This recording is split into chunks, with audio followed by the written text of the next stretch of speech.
Alright guys, what is going on? Welcome back. As you guys could tell by the name of this video, we're making big moves today, baby. It's currently almost midnight out here. We're taking a little drive to Michigan. We're staying up at Tyler's house, and tomorrow morning we're gonna go make some moves, guys, so stay tuned. We'll be right with it.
What's up, guys? All right, so we just got done picking up the T56 from my boy Tyler over here. What's up, guys?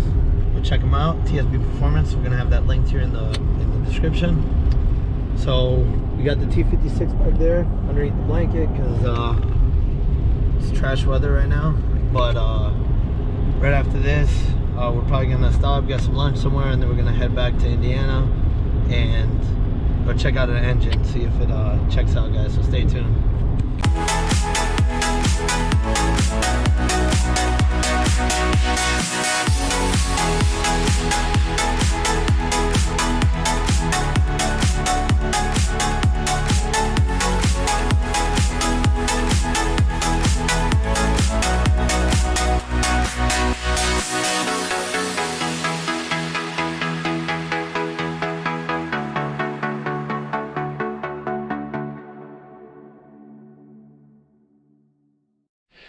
What is up, everyone?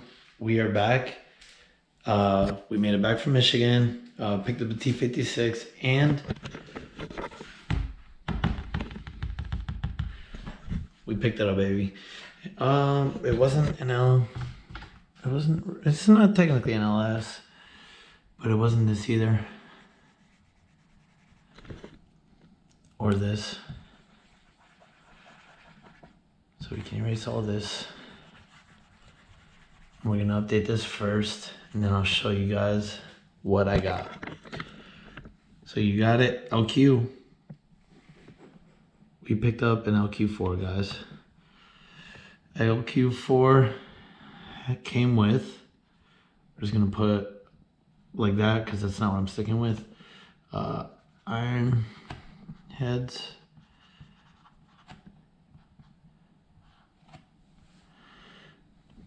And we're gonna include that too. No sad face, because we're gonna have bigger problems with that. But the deal was so good, couldn't really pass it up. Say so good. I mean, I guess it was just a good deal overall after everything that's got to be done. But this is what we're trying to go with. So we're gonna end up going with 243 heads. Reason we're gonna do. Sorry, guys. Trying to close up the marker one hand. Reason we're gonna run that, excuse me, changed my mind with the LY6 heads. Couple different reasons. Biggest one being the block that we're using. I still have not completely decided exactly what I'm gonna do with the block, but one thing for sure that has to change, and I will show you guys now. So the block came disassembled, heads off, everything like that. It's over here, so let me see if I can get my flashlight on, see if that makes it better. So we picked up this Lq4. But here's our dilemma. That right there. So this is a first gen Lq4. The crank in these was 0.4 of an inch longer than the second gen Lq4s. So this was only out of like 99 to early 2000. And the way that you know that you have those is if you got the Dookie iron heads. So I say Dookie, the only real reason they're not really good is they're just hard to work with, and as you can see they need cleaning up. They're not super easy to machine or find people to even machine them for you. So these are the Cathedral port heads, which it's not bad. We got the Lq4 intake manifold as well, throttle body, bunch of accessories, brand new water pump, harness, ECU. We got that cap. Can't wait to put that on. Get that on the block. So guys, like I was saying, this is a block. So it came with the cracked oil pan, which I'm not super happy about. I'm not going to be using this oil pan anyways, but I could have at least maybe sold it, gotten a little bit of money from it, or money back, I guess I should say. So a little bummed about that, but not too worried. So yeah, guys. So this crank is going to be our biggest problem. We're going to have to go with an aftermarket crank. I say aftermarket, I mean ultimately 6.0 LS. I can swap pretty much any crank in it, so I can either go with a later Gen Lq4 or a Y6. And what I've been debating, and the reason why I want 243 heads, so we're going to be running NA for a bit. So ultimately I'm looking for highest compression, most power on an NA application. So with these Lq4s, it's hard to tell because he's a little bit dirty, but you see how these are dish pistons versus just flat tops. So the Lq4s have dish pistons, and then Lq9 and I believe LY6 come with flat top pistons. It bumped up the compression, I think, from like 9.4 to 9.5 or 9.6. Don't quote me on that, but it's right around there. With the 243 heads, we're talking about a smaller combustion chamber, a couple different variables that help up the compression. So I'd be hoping to get closer to 10-to-1 if I went with that whole rebuild.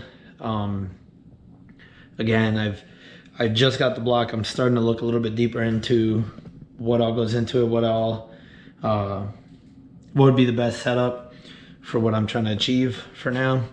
So just real quick, I'll run through why this crank is a pain. So if you see that, obviously the sticking out of the crank, it's 0.4 inches. So there's a couple small issues that come with it.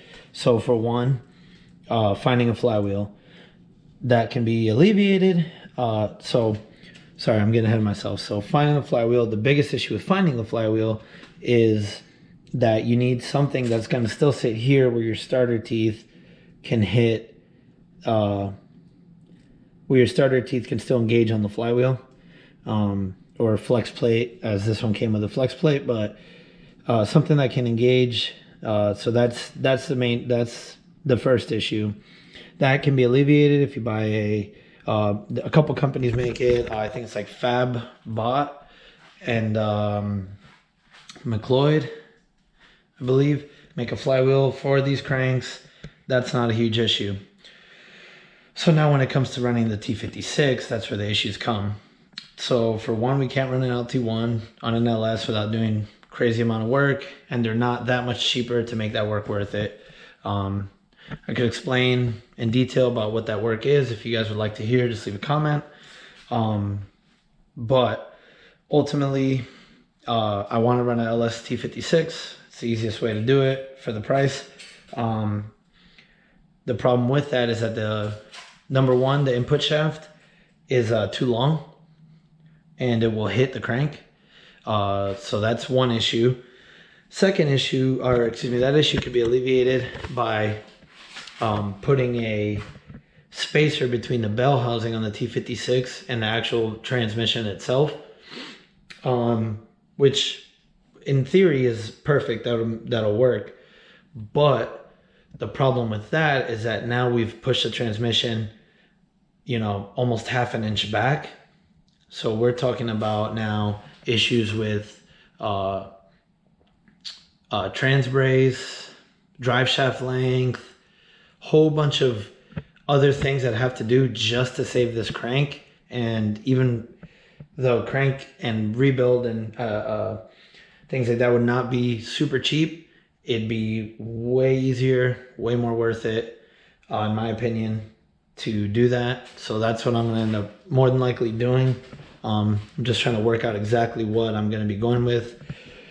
With that though, I mean, just looking at the block itself, sorry, I'm gonna turn on the flashlight so as you can see, I mean, trying to get the light in a good spot.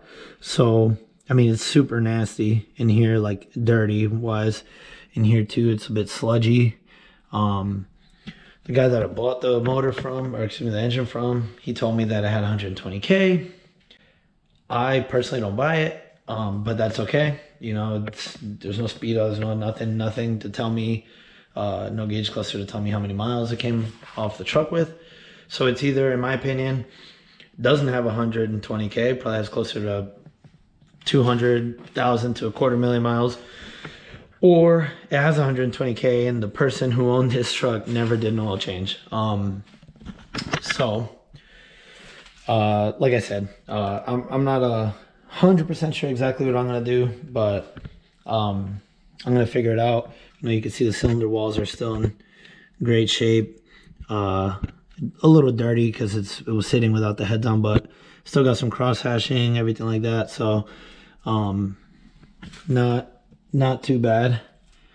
Everything looks healthy, just a little bit sludgy. So, and I mean, even the harness, like if you can see right here, this harness is just covered in goop. You know, plate, so it's dirty. It's gonna need a little bit of work. I'm probably just gonna end up selling iron heads for whatever I can sell them for. Honestly, I'm not super pressed for that. Pick up a set of heads, and yeah, that should be good. That should be good. That is going to be the goal. So with that being said, guys, we've eliminated one thing off the to-do list, right? So time to update the price. So as of right now, this is what I bought the engine for. And we're talking about a whole engine with intake manifold. Intake manifold had injectors, injector rail, came with a brand new water pump, which I looked up as a $200 pump. So that right there was already worth it. Came with the accessory mounting, like bracket setup. So super, dare I say good deal, super good. I'd say at least super okay deal. But yeah, guys, that is it on that. We're gonna be working on this here soon, but first things first, as I stated in the last video, we got to get this engine out of here, the old engine, because it is already sold. Engine and trans, I told the guy I'd give him the trans cooler and I'd give him the shifter. And like I said, that's a B&M. So stay tuned, guys. We're going to be ripping this out here very shortly. I'm just going to finish tearing down the front end, get everything kind of golden, ready to go. And then we will be ready to start building that LS and get things going, guys. So thank you everyone for tuning in. Thank you guys for all the love and support. If you like what you're seeing on this build, we're doing things, we're getting things done. Just make sure you hit that like button and hit that subscribe button, guys. So anyways, that's gonna be it for tonight. Remember, if anybody ever asks you why you do what you do, you tell them it's just because. All right, guys, I'll catch y'all next time.